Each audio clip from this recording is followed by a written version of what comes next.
मेरे प्यारे बच्चे, आज मैं तेरा बाबा तुझसे बात करने आया हूं।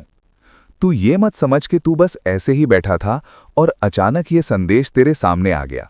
नहीं मेरे लाल, ये संयोग नहीं है। ये मेरा बुलावा है, ये मेरी पुकार है।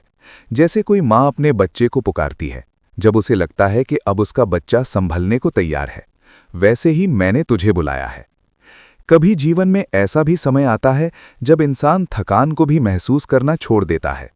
न सुख में उत्साह रहता है, न दुख में प्रतिक्रिया, जैसे भावनाएं सुन्न हो गई हों। लोग इसे मजबूती समझ लेते हैं, लेकिन असल में ये भीतर की गहरी थकावट होती है।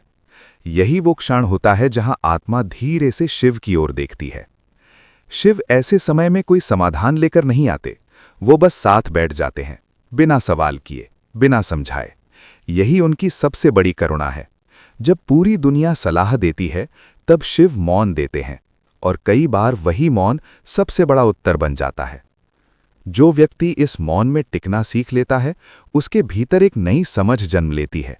वो समझ ये नहीं कहती कि जीवन में दुख नहीं आएंगे, वो बस इतना सिखाती है कि हर दुख आपको तोड़ने नहीं, आपको गहराने आया है। शिव साधक को ऊंचा नहीं बनाते, वो उसे गहरा बनाते हैं। धीरे धीरे इंसान ये महसूस करता है कि अब वो चीज़ों को पकड़कर नहीं जी रहा, न रिश्तों को जबरदस्ती थाम रहा है, न परिस्थितियों से लड़ रहा है। जो आता है उसे देख लेता है, जो जाता है उसे जाने देता है। ये वैराग्य नहीं, ये संतुलन है। शिव का नाम लेने से मन में एक अजीब सी स्थिरता आती है। बाहर कितनी भी हलचल हो, भीतर कुछ अडिग सा बना रहता है। जैसे तूफान के बीच भी समुद्र की गहराई शांत रहती है। यही शिव तत्व है, ऊपर हलचल, भीतर शांति। इस अवस्था में इंसान को ये भी समझ आने लगता है कि हर अकेलापन बुरा नहीं होता। कुछ एकांत आत्मा को खुद से मिलाने आते हैं। जब बाहर की आवाज़ें कम होती हैं, तब भीतर की सच्ची ज़रूरतें सुनाई देती हैं, और शिव वही सुनते हैं जो कोई और नहीं सुन पाता। एक समय ऐसा आता है जब साधक को भक्ति में भी गर्व नहीं रहता। वो खुद को भक्त नहीं कहता, वो बस यात्री बन जाता है।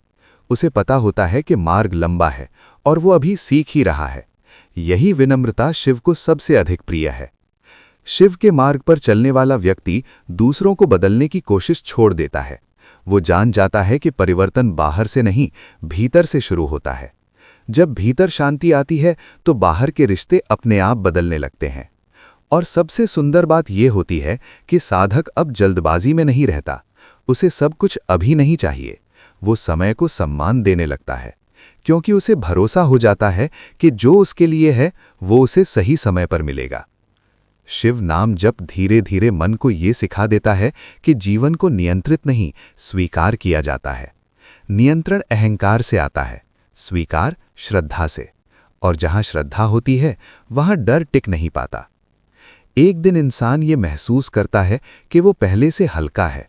समस्याएं शायद वही हैं, लेकिन उन्हें ढोने वाला मन बदल चुका है। अब वो जानता है कि वो अकेला नहीं है, भीतर कहीं शिव का हाथ थामे हुए हैं। यही शिव साधना की असली पहचान है। कोई दिखावा नहीं, कोई घोषणा नहीं, बस भीतर एक शांत भरोसा।